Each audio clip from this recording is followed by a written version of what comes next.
할렐루야. 주님의 이름으로 사랑합니다. 주님의 이름으로 축복합니다. 우리 한번 주님께서 부활하셨습니다. 한번 인사하시겠습니다. 주님께서 부활하셨습니다. 주님께서 부활하셨습니다. 아멘. 오늘은 이제 우리 예수님께서 십자가에서 죽으시고 우리를 위해서 또 죽음에서 사망을 이기시고 부활하신 부활절을 기념하는 주일입니다. 부활은 십자가만큼이나 우리 기독교의 핵심이라고 할 수가 있죠. 근데 사실 부활이라고 하는 것이 믿기가 또 어려운 것 또한 사실입니다. 왜냐하면 인류 역사상 부활을 어떻게 보면 경험한 사람이 전무하기 때문에, 물론 다시 살아난 사람은 있긴 합니다만 또 죽잖아요. 그러니까 죽음을 완전히 정복한 사람은 인류 역사상 단 한 사람도 없기 때문에 합리적으로 생각하면은 믿기가 어려운 게 사실이죠. 그러다 보니까 지난 2000년 동안 예수님의 부활 사건은 많은 공격을 받았습니다. 말이 되냐? 어떻게 사람이 살아나가지고 영원히 죽지 않냐, 살아있냐, 이런 것들 때문에 많이 공격을 당했고, 지난 2000년 동안 그런 수많은 공격 속에서도 굳건하게 살아있는 것이 이제 부활의 이야기라고 할 수가 있어요. 어떤 면에서는 이해가 갑니다. 워낙 믿기 힘든 일이기 때문에 그런 믿지 못하는 사람들의 반응이라든지 이런 것들은 충분히 납득이 가고 이해가 가는 것이죠. 그래서 수많은 사람들이 예수님의 그 부활을 반박하려고 많은 가설들을 막 주장을 했거든요. 많은 얘기들을 주장을 했고, 심지어는 지금도 그런 반대 증거들을 갖다가 그게 마치 사실인 것처럼 얘기하는 사람들이 굉장히 많은데, 보통 사람들을 보면 깊게 연구를 하지 않아요. 예수님을 반대하는 사람들을 보면 그냥 당연한 거지라고 생각을 하지, 이렇게 깊게 그걸 파고 들어가가지고 예수님의 부활이 거짓말이라는 사실이 왜 그런지를 조목조목 연구해가면서 반박하고 따지는 사람은 거의 없습니다. 그냥 그랬을 것이다. 그리고 그게 사실인 것처럼 이렇게 얘기를 한단 말이에요. 근데 예수님의 부활을 반박하는 여러 가지 이야기들은 지난 2000년 동안 수없이 많이 만들어졌고, 또 그것이 말이 안 된다라는 사실이 다 드러났음에도 불구하고 이상하게도 그 반대 주장들이 지금도 마치 사실인 것처럼 이야기를 하고 다니는 사람들이 굉장히 많아요. 왜냐하면은 깊게 연구하지 않았으니까. 뭐 예를 들면 이런 게 있습니다. 예수님은 사실 자신이 하나님의 아들이라고 생각한 적도 없고, 그냥 살다가 십자가에서 처형당한 그냥 한 사람이, 자신은 뭐 메시아다, 그리스도다라는 인식을 한 적도 없고 그냥 그랬는데, 예수님께서 한 서기 34년, 33년 정도의 십자가에서 처형됐다라고 하거든요. 그러니까 뭐 2022년이니까 지금 2000년 가까이 흐른 시간 아닙니까? 그러니까 시간이 흘러오면서 사람들이 기억 속에 잊혀지면서 누군가가 그죠, 예수님을 메시아라고 막 이렇게 점점 부풀리고, 뭐 기적들도 행했다고 부풀리고, 그러면서 뭐 부활했다고 부풀려서 점점 이렇게 지금 이런 종교가 된 거다, 뭐 이렇게 얘기를 하는 사람들이 있어요. 당연히 그런 것이다 이렇게 얘기합니다. 근데 사실 우리가 그 조금만 살펴보면 그 말이 안 된다라는 것을 알 수 있는 게 뭐냐면, 그런 식으로 전설화가 이루어지려면 굉장히 오랜 시간이 흘러야 되거든요. 실제로 어떤 한 사람이 신인 것처럼 이렇게 전설화가 되기 위해서는 최소 500년에서 900년 정도가 필요해요. 왜냐하면은 그 정도가 부풀려져야 되니까요. 예수님 당시에 살아있던 사람들이 다 죽고 시간이 흘러야 그런 전설화가 가능한데, 우리가 이 성경, 우리가 가지고 있는 신약 성경이 그 요한복음 있잖아요. 오늘 우리가 읽은 본문 말씀이 요한복음인데, 요한복음이 사실은 복음서 중에서 가장 늦게 씌워진 복음서거든요. 그래서 요한복음을 보면 마태, 마가, 누가복음이랑 겹치지 않는 내용들이 많이 적혀 있어요. 그래서 그 복음서를 보고 예수님께서, 그 사도 요한이 그 복음서에 없는 내용들만을 많이 기록해 놓은 게 요한복음이기 때문에 거의 모든 학자들이 동의하는 게 요한복음이 제일 늦게 씌워진 복음서다라고 얘기를 합니다. 근데 성경 원본은 지금 남아있는 게 없잖아요. 근데 사본이 굉장히 많이 발견됐는데 이집트에서 나일강 유역에서 파피루스가 발견이 됐는데 이게 요한복음 사본인데요. 이게 계산을 연대를 측정을 해보니까 그게 한 130년, 140년 서기 그때 것으로 밝혀진 요한복음 사견이 발견된 거예요. 그러니까 원본은 어떻습니까? 그보다 훨씬 더 이전에 기록이 되었다는 것이 되겠죠.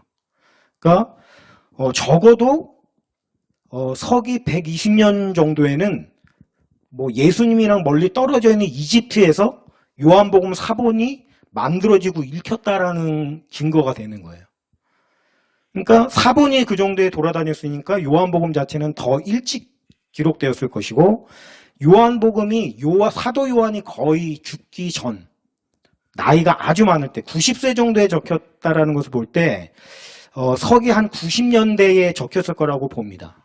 그러니까 그런 식으로 따지면 이제 그 이에 마태, 마가, 누가는 훨씬 더 이전에 기록이 돼 있고, 학자들이 대부분 공통적으로 인정하는 게 마가복음이 제일 일찍 씌워졌을 것이다라고 동의를 하는데, 그게 서기 한 60년 그 정도로 이제 거슬러 올라갑니다. 서기 60년이면 예수님께서 십자가에 달려 돌아가신 게 AD 33년이니까 30년이 안 되는 시기에 복음서가 벌써 적혀 있다라는 얘기가 되는 거고, 그리고 더 대단한 거는 그 서신서 있잖아요. 바울 서신서들은 복음서보다 훨씬 더 일찍 씌워졌어요. 그래서 서기 40년 여기까지 올라갑니다. 바울 서신서. 빌립보서 2장 같은 경우에 보면 우리가 잘 알고 있는 유명한 말씀이 있습니다. 예수께서는 자기를 비워 종의 형체를 입고 낮아지셨다, 그 고백이 사도 바울이 자기가 적은 구절이 아니고 초대교회 성도들이 외우고 고백했던 그 고백문이라고 이 성경 학자들이 이렇게 보거든요. 그러니까 이미 40년 이전에 초대교회 성도들 안에서는 이미 예수님의 부활을 이야기하고 부활을 믿고 찬송했다라는 사실을 말해주는 거예요. 그러니까 예수님은 그런 얘기 한 적도 없고 부활한다 한 적도 없고 그냥 사람이었는데, 시간이 엄청 오래 흘러가면서 사람들이 거기다 살을 붙여가지고 부활을 전설화처럼 만드는 것이다. 사람들이 그 얘기는 틀린 얘기가 됩니다. 이미 예수님이 십자가에 돌아가신 지 30년 이전에, 어쩌면 10년, 20년 내에 성도들은 부활을 이야기하고 있고 부활을 믿고 있고 찬송하고 있다는 거예요.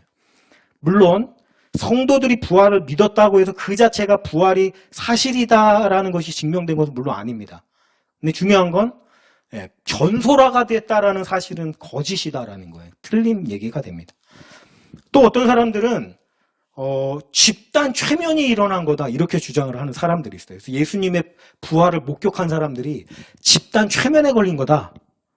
근데 심리학적으로 봤을 때 이게 집단적으로 환상을 보게 되는 일은 결코 일어나지 않습니다. 그러니까 어떤 사람이 약간 환상을 봤다, 어떤 보고자 하는 열망이 너무나도 강하다 보면 그런 착시 현상에 의해서 그거를 본 것처럼 착각을 할 수 있다 이런 얘기를 합니다만, 그게 500명 이상이 되는 사람에게 동시에 일어날 수 있는 가능성은 절대 없다는 거예요. 그러니까 환상을 본 거다 이것도 맞지 않는 게 됩니다. 그리고 최면 얘기를 하는데, 최면이라고 하는 것은 자기가 정말 최면에 빠지고 싶다, 그리고 그런 최면술사에 대한 믿음이 있는 사람들이 잘 걸리거든요. 보통 최면 나는 절대 그런 거 안 걸릴 거야 이런 회의적인 시각을 보는 사람에게는 최면이 잘 걸리질 않습니다. 근데 보면 우리도 알다시피 예수님의 제자 중에 도마라는 굉장히 회의적인 그런 믿음이 없는 제자가 하나가 있었잖아요. 그래서 나는 예수님의 손에 못자국과 발에 못자국을, 허리에 창자국을 넣어보지 않는 이상 나는 절대 못 믿는다. 이랬던 도마라는 제자가 있었는데 그런 사람에게는 환상이나 최면이나 이런 게 걸리지 않는단 말이에요. 그러니까 어떤 의미에서 보면 이 도마라는 제자의 존재는 우리에게 도마라는 사람이 어떻게든 예수님의 부활을 목격하지 않으면 믿지 않는 사람이었는데 목격한 이후로 완전히 달라진 삶을 살거든요. 그러니까 이거는 부활의 어떤 간접적인 증거가 우리에게 된다라고 할 수가 있는 거죠.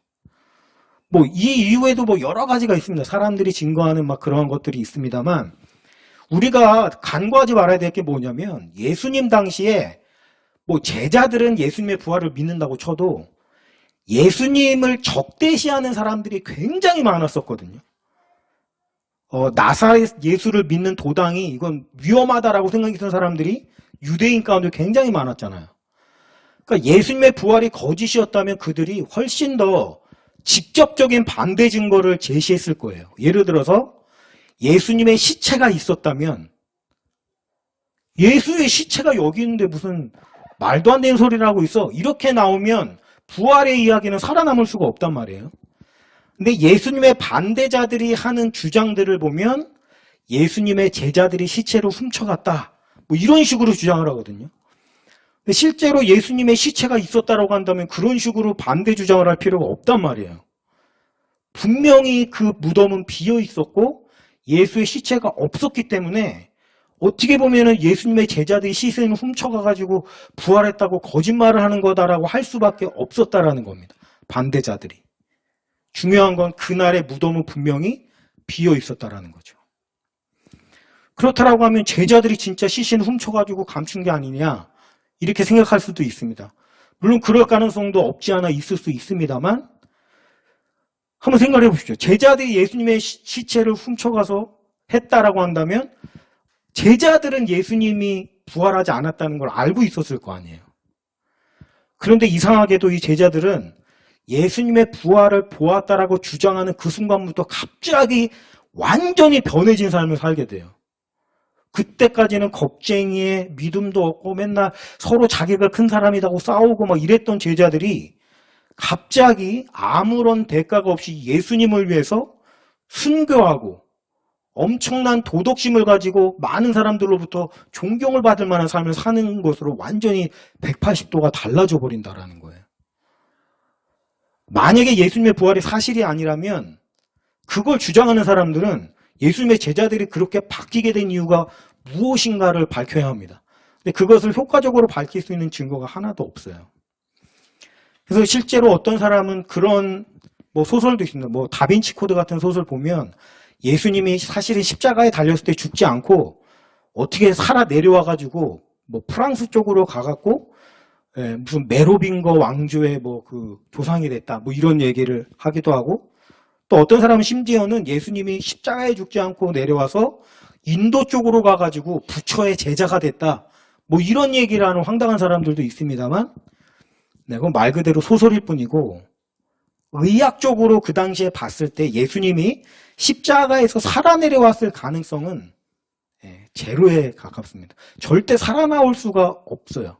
일단 예수님이 십자가를 지기 전에 채찍을 맞았는데 그 채찍은 굉장히 그 징이 박혀 있어가지고 살가죽을 완전히 뜯어내는 그런 일종의 굉장히 잔인한 형벌 도구거든요.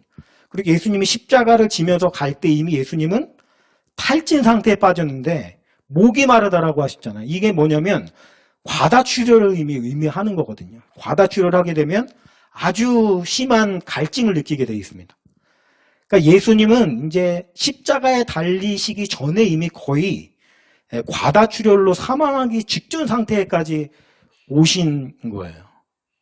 거기다가 이제 십자가에 못 박혀서 이렇게 세워지게 되면 무게에 의해서 늘어지게 되면서 횡격막의 위를 압박을 해가지고 호흡을 할 수가 없는 상태에 이릅니다. 그러니까 그런 상태에서 십자가에서 달려 내려왔다. 예, 말도 안 되고 그런 상태로 예수님이 뭐 만에 하나 살아 내려와 가지고 제자들 앞에 나타났다. 그러면 예수님의 그 몰골은 부활의 영광을 입은 모습으로 설명할 수 없을 만큼 초췌하고 불쌍한 모습이었을 거예요. 예, 그런 모습을 보고 믿고 따를 사람은 단 한 사람도 없을 겁니다. 뭐 이외의 증거들은 굉장히 많아요. 우리가 잘 알다시피 유대인들은 율법에 목숨을 거는 사람, 우리가 상상하기 어려운 정도. 지금 뭐 이슬람 종교를 믿는 사람들도 굉장히 쩔쩔하게 지킨다고 하는데 이 유대인들이 율법을 지키는데 정말 강박적으로 굉장히 강하거든요.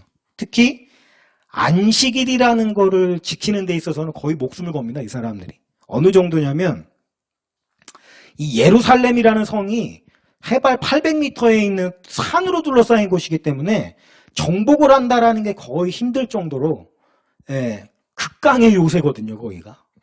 실제로 예루살렘을 쳐들어가서 무너뜨리려고 했던 많은 그 장군들이 성공하지 못했던 성읍이기도 하고, 그런데 누가 조언을 해줘가지고 꾀를 낸 게 하나가 뭐냐면 안식일에 쳐들어가라. 안식일에 쳐들어가면 유대인들은 안식일에 아무 일도 할 수 없게 되기 때문에 그때 쳐들어가면 잘 점령할 수 있을 거다. 그런 식으로 얘기해가지고 실제로 안식일에 쳐들어갔을 때 어떤 일이 벌어지냐면 아무 일도 하지 않고 그냥 죽임을 당하는 선택을 하게 돼요. 수많은 유대인들이. 그 정도로 안식일을 철저히 지키는 게 유대인들이에요. 차라리 죽을 망정 안식일을 범하지 않겠다라는 게 유대인들의 특징인데, 예수 그리스도가 부활했다는 사실을 전파하고 그걸 목격했다라는 수많은 사람들이 생겨나게 되면서 어떤 일이 벌어졌냐면 그토록 안식일을 철저하게 지키는 유대인 중의 일부가 안식일을 지키지 않고 그때부터 부활을 한 주일을 중요한 날로 삼고 주일을 지키기 시작을 하게 돼요. 예수님의 부활이 사실이 아니라면 이걸 누군가가 합리적으로 설명을 해야 돼요. 이건 보통 일이 아니거든요. 그냥 칼이 내 목을 잘라도 안식일은 일하지 않겠다고 하는 게 유대인들인데, 그 안식일을 부활주일로 바꾼 그 사실, 그걸 누군가가 설명을 해야 되는데 설명을 할 수가 없다라는 거예요. 여러분, 예수님께서 부활하셨다라고 하는 것은 믿기가 어려울 정도의 기이한 일이 분명합니다만, 예수님의 부활을 반대하는 수많은 사람들도 직접적으로 예수님의 부활을 반대하는 증거를 제시하지 못한다라는 겁니다. 그러니까 오늘 우리가 예수님의 부활을 다시 한번 볼 때에 예수님의 부활이라고 하는 것은 사실이다라고 이야기할 수 있다라는 거죠. 문제는 뭐냐면 우리가 그걸 믿을 수 있어야 된다라는 겁니다. 믿음. 예수님의 부활이 사실이냐 아니냐는 지난 2000년 동안 수많은 사람들이 싸워왔고, 수많은 사람들이 반대에 부딪혔음에도 결코 흔들리지 않는 굳건한 반석처럼 지금까지 서 있다라는 거예요. 그렇다라고 하면 우리의 문제는 믿음의 문제라고 할 수 있죠. 오늘 우리가 읽은 본문 말씀을 봅시다. 아니, 예수님 부활하는 부활주일인데 갑자기 왜 예수님의 부활 이야기를 안 보고 나사로가 살아나는 이야기를 보냐, 이렇게 생각하실 수도 있어요. 근데 오늘 이 마르다와 마리아의 이야기를 통해서 우리가 정말 진정 부활을 믿느냐, 이것을 우리가 한번 생각해보고 살펴봐야 될 필요가 있다는 겁니다. 근데 제가 성경을 보니까요, 오늘 본문 말씀을 보니까 마리아와 마르다가 있고, 마르다와 마리아의 오라버니가 누구냐면 나사로거든요. 이 나사로는 예수님께서 굉장히 많이 사랑하셨던 사람입니다. 그래서 어느 정도였냐면 예수님의 제자들이 질투할 정도로. 그래서 이 나사로가 근데 죽게 된 거예요. 근데 한 가지 특이한 게 뭐냐면 나사로가 죽었는데 예수님께서 바로 가지를 않으시고 뭐 시간을 좀 끄시는 거예요. 뭐 한 이틀, 3일을 안 가고 그 다음에 이제 가시는 거죠. 왜냐하면 부활의 능력을 믿게 하기 위해서 예수님께서 일부러 그렇게 하셨다라는 거죠. 근데 마태복음을 보니까요, 이 나사로라는 사람이 어떻게 되어 있냐면 마태복음 26장 6절에 보면 이렇게 되어 있습니다. 그런데 예수께서 베다니에서 나병 환자 시몬의 집에 계실 때 하면서 무슨 사건이 나오냐면 이제 마리아가 예수님 발 앞에 순전한 나도 있죠. 향유를 깨트려서 붓고 제자들이 이렇게 비싼 향유를 왜 깨트리냐고 아깝게 가난한 사람 줘야지. 그 사건이 나오는데 그게 누구네 집에서 나왔냐면은 나병 환자 시몬의 집이라고 나와 있거든요. 근데 이 사건이 요한복음에도 이제 나와요. 12장에. 12장 1절에 보니까 6월절 엿새 전에 예수께서 베다니에 이르시니 이곳은 예수께서 죽은 자 가운데서 살리신 나사로가 있는 곳이라 하면서 거기서 예수를 위해서 잔치할 때 쭉 나오면서 마리아는 지극히 비싼 향유를 깨트려서 뭐 이렇게 나옵니다. 여기서 알 수 있는 게 뭐냐면 마태복음에 나와 있는 베다니에서 나병 환자 시몬의 집에 계실 때에 여기에 나와 있는 나병 환자 시몬이 나사로와 동일 인물이라는 사실이에요. 그때 당시에 이제 이 시몬이라고 하는 것은 유대식 이름이고 나사로라는 이름은 아마 그 헬라식, 그리스식 이름이 아니었을까 이렇게 추측이 되는데 나병 환자 시몬, 이 나병 환자 시몬을 먼저 예수님께서 고쳐주신 적이 있다라는 사실입니다. 그 나병을. 자, 오늘 마리아와 마르다를 보십시오. 예수님께서 도착을 하시니까 마르다가 이렇게 나옵니다. 21절에 마르다가 예수께 여짜오되 주께서 여기 계셨더라면 내 오라버니가 죽지 아니하였겠나이다. 보십시오. 마리아와 마르다는 자기의 오라버니 나사로가 나병에 걸렸던 것을 예수님께서 고쳐주신 사실을 체험했던 사람들입니다. 그러니까 예수께서 병 고쳐주신 사건을 직접 체험한 사람이라고요. 그래서 이 마르다 이야기를 들어보십시오. 주께서 여기 계셨더라면 내 오라버니가 죽지 아니하였겠나. 지금 나사로가 지금 죽을 병에 걸려서 누워 있습니다. 근데 죽었죠. 그리고 나서 지금 예수님께서 오신 거예요. 오셨는데 마르다가 이렇게 얘기합니다. 주님이 빨리 오셨더라면 내 오라버니가 죽지 않았을 텐데요.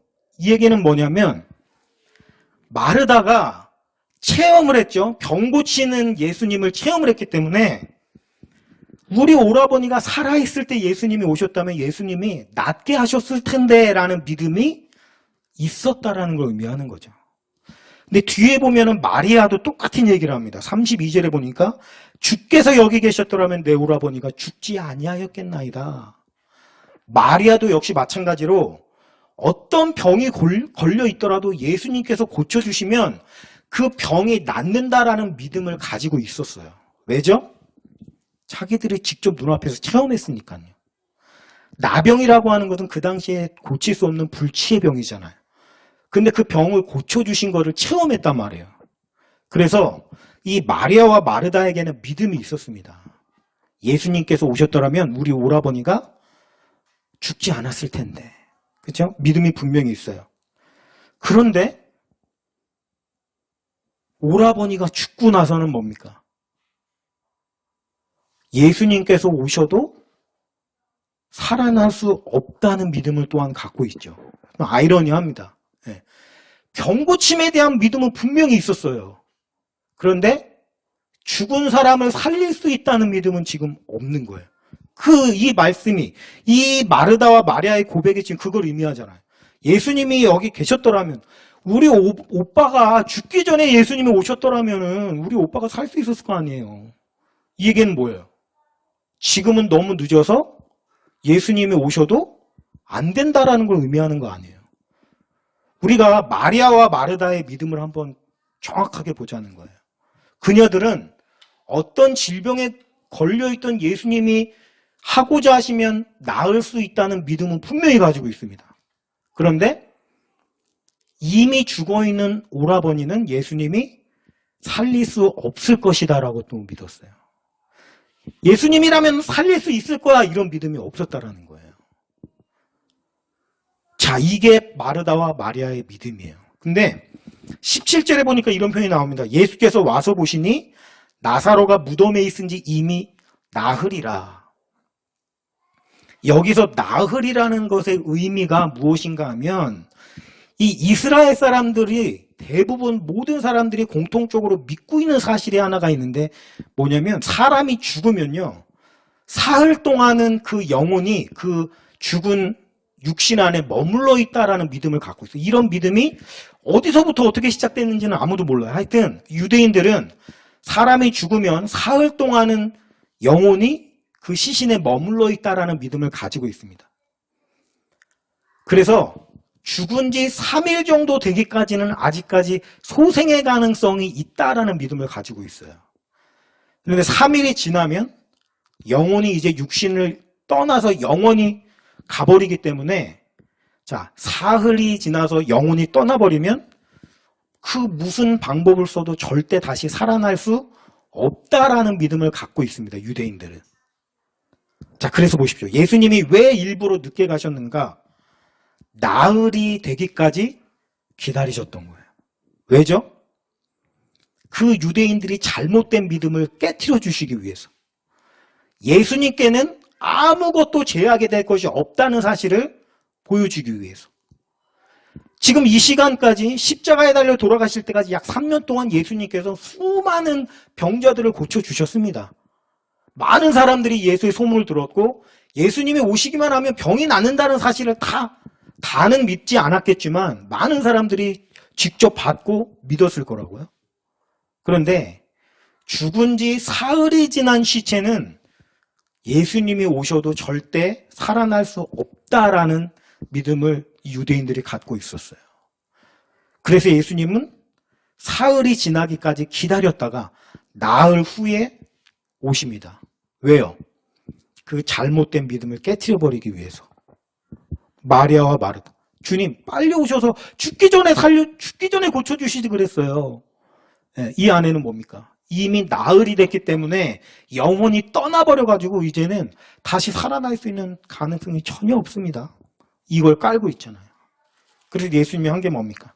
나사로야, 나오라. 말씀하셨을 때 그 유대인들의 믿음이 여지없이 깨트려지고 부셔지고 부활한 채로 나사로가 나오는 것을 보게 됩니다.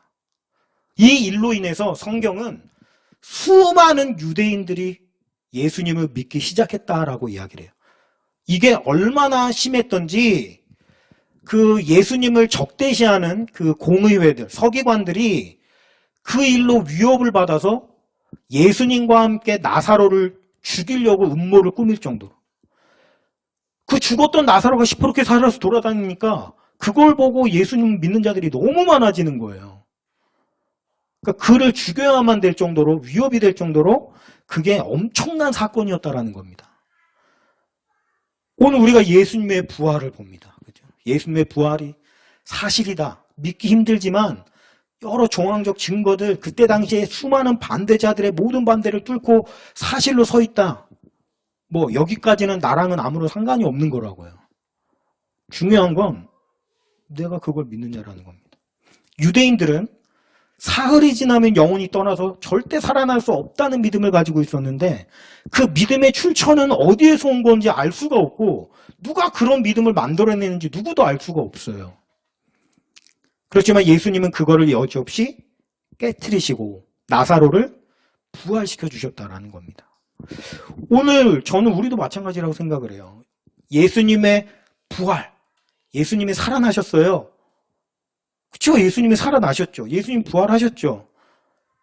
근데 그것이 지금 나와 무슨 상관이 있느냐라는 거예요. 우리 안에도 유대인들처럼 이것만큼은 이건 진짜 끝난 거야. 안 돼. 이런 믿음, 출처가 없는 믿음. 어딘가에서 우리도 모르는 사이에 심겨져 있는 그런 잘못된 믿음이 우리 안에 없을까요? 저는 있다고 생각해요.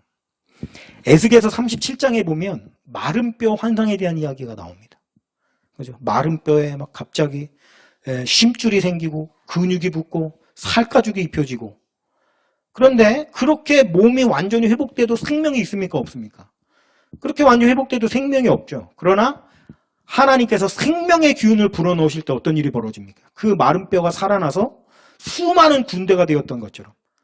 근데 하나님께서 에스겔에게 왜 이런 환상을 보여주셨는가 하면 이 이스라엘 사람들이 모든 것이 끝났다. 이제는 도저히 소생 가능성이 없다. 끝난 거야. 이걸 상징적으로 표현할 때 표현하는 표현이 뭐냐면 우리가 마른 뼈와 같이 되었습니다. 이런 표현을 썼다라는 거야. 관용적으로.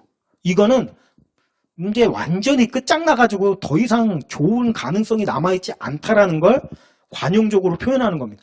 우리가 마른 뼈같이 되어 있습니다. 시편에도 보면 그런 표현이 있죠. 내 뼈가 말라버렸습니다. 이런 표현이 있잖아요. 그 유대인들이 쓰는 표현이었어요, 그게. 그러니까 하나님이 왜 에스겔에게 이 마른 뼈 환상을 보여주십니까? 너희들이 끝났다라고 생각하는 그거, 거기서부터 하나님은 시작하시고 그 마른 뼈같이 말라 비틀어진 상황에서 다시 한번 생명을 일으키시는 분이 하나님이시다라는 걸 보여주고 싶으셨던 거예요. 오늘 우리도 마찬가지 아닐까요? 요즘 살아가는 시대가 참 힘든 시대라고 얘기들을 많이 합니다. 젊은이들은 참 어렵죠. 취업도 힘들고 어렵고. 제가 한 25년 전쯤에 대학 다닐 때만 해도 그런 분위기가 아니었거든요. 그냥 대학교 가면 설렁설렁 놀러 다니고 친구들이랑 맨날 놀고 뭐 다른 애들은 뭐 술 먹고 맨날 이런 어떤 캠퍼스의 낭만 뭐 이런 시대였거든요. 제가 대학교 다닐 때만 해도. 근데 그 요즘 대학교 다니는 그 학생들을 보면 정말 치열하게 산대요. 대학교로 들어가자마자 취업 준비 막 스펙 쌓으려고 얼마나 애를 쓰고 노력하고 하는지 그 노력이 너무 안타깝고 안쓰러울 정도로 캠퍼스의 낭만 이런 거 누릴 여유가 없이 그러니까 그렇게 안타깝게 애쓰면서 살아가는데도 불구하고 얼마나 힘들고 어려워요. 참 쉽지 않다. 막 코로나 겹치고 이런 상황 속에서 많은 자영업자들은 눈물 흘리고 있고 절망에 빠져가지고 몸부림치면서 그래서 다 끝났다고 생각하는 사람들이 마지막에 선택하는 게 죽음 아닙니까?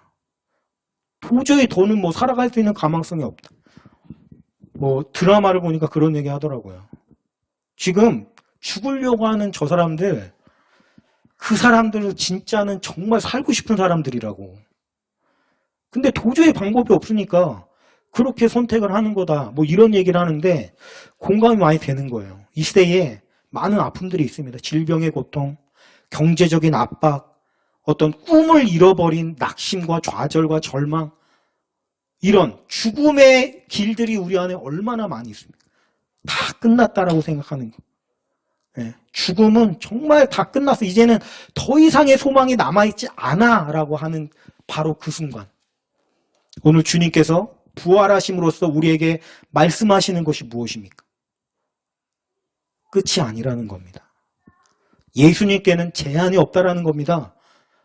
우리가 쉽게 얘기해서 예수님이 오셔도 안 돼! 이런 건 존재하지 않는다라는 거예요. 오늘 우리 안에 심겨져 있는 이게 진짜 끝났어. 이제는 아무런 소망이 남아있지 않아. 죽은 지 나흘이나 지났어.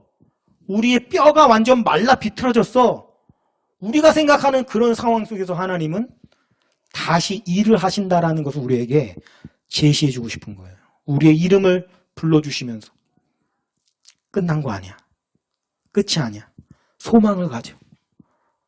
내가 너에게 부활의 능력을 보여줄 거야. 여러분, 예수님의 부활이 예수님으로 끝이 나버린 사건이라고 하면 그게 우리와 무슨 상관이에요? 우리는 아무런 상관이 아니에요. 예수님이 살아나셨다는데. 그러나 예수님의 그 부활이 나의 부활이 되었을 때 그건 비로소 우리에게 참된 소망이 되고 참된 은혜가 되는 것입니다. 잊지 마십시오.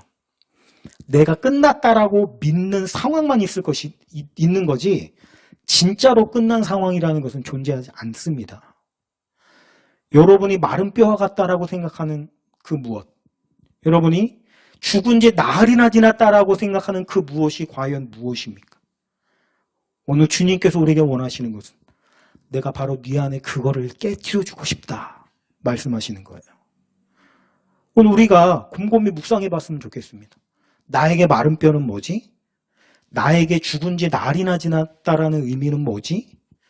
내가 정말로 끝이 났다라는 표현을 하는 표현은 뭐지? 바로 그것을 오늘 주님께서 두드리시면서 얘야, 내가 네 안에 있는 그 잘못된 믿음을 깨트려 줄게. 끝나지 않았어. 너에게 소망이 있다. 부활의 소망을 붙잡고 나아가라.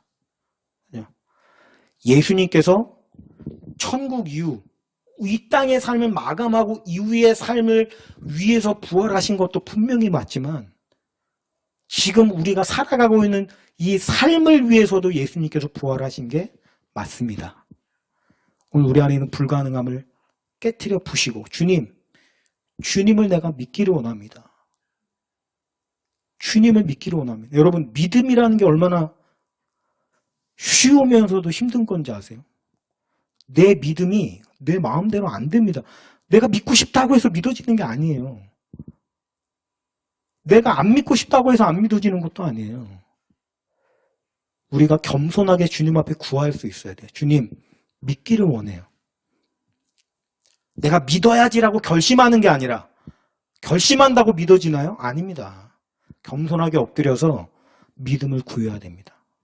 하나님, 나 이 상황에서 끄집어 올려질 것 같다라는 믿음이 안 생겨요. 거기서부터 시작하면 됩니다. 네가 믿음을 갖는다면 내가 너를 도와주마. 하나님 이렇게 말씀하시는 게 아니에요.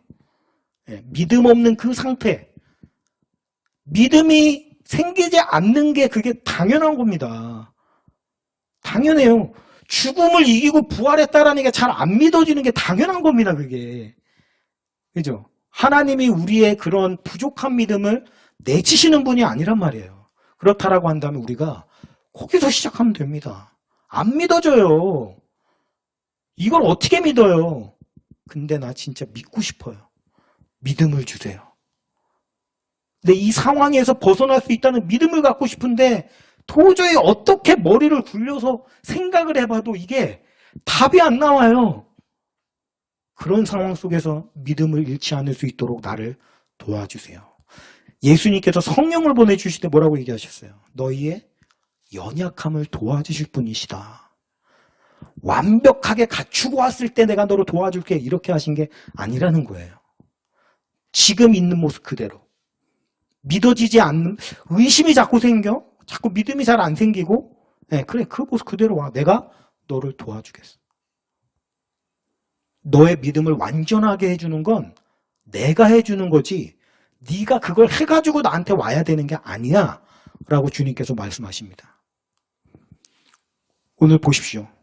예수님께서 마르다와 마리아에게 그런 믿음이 없다고 해서 지금, 네가 내가 죽은 사람을 살릴 수 있다는 믿음이 없어? 그래, 그럼 나 안 살려줘. 이렇게 얘기하고 있지 않다라는 거예요. 그죠? 그 믿음이 없는 것을 보시고 어떻습니까? 나사로를 부활시킴으로써 체험으로 그것을 믿게 만들어 주시잖아요. 여러분의 그 상황 속에서 내가 이걸 벗어날 수 있다는 믿음이 안 생겨요. 그러면 예수님께서 친히 그 상황에서 헤어나올 수 있도록 도와주심으로 여러분이 믿음을 가질 수 있도록 도와주실 겁니다. 오늘 그 사실을 믿으시고 그냥 부활이 그냥 예수님이 부활하셨구나, 살아나셨구나, 그걸 기념하는 날이구나 하고 그냥 지나가 버리는 것이 아니라 예수님의 부활을 내 부활로, 그죠? 부활이라는 게 꼭 내가 꼴까닥 죽었다가 살아나는 것만이 부활이 아니라 여러분이 진짜 끝났다라고 생각하고 죽었다라고 생각하는 그 부분에서 부활하는 것, 그것도 부활이라는 사실을 믿으시고 어떤 어려운 상황과 핍박과 힘든 상황과 녹록치 않은 현실, 이 모든 상황 속에서 부활의 소망을 품고 활기차게 강하게 뚫고 지나갈 수 있는 저와 여러분이 되시기를 주님의 이름으로 축원하면서 말씀을 마치겠습니다.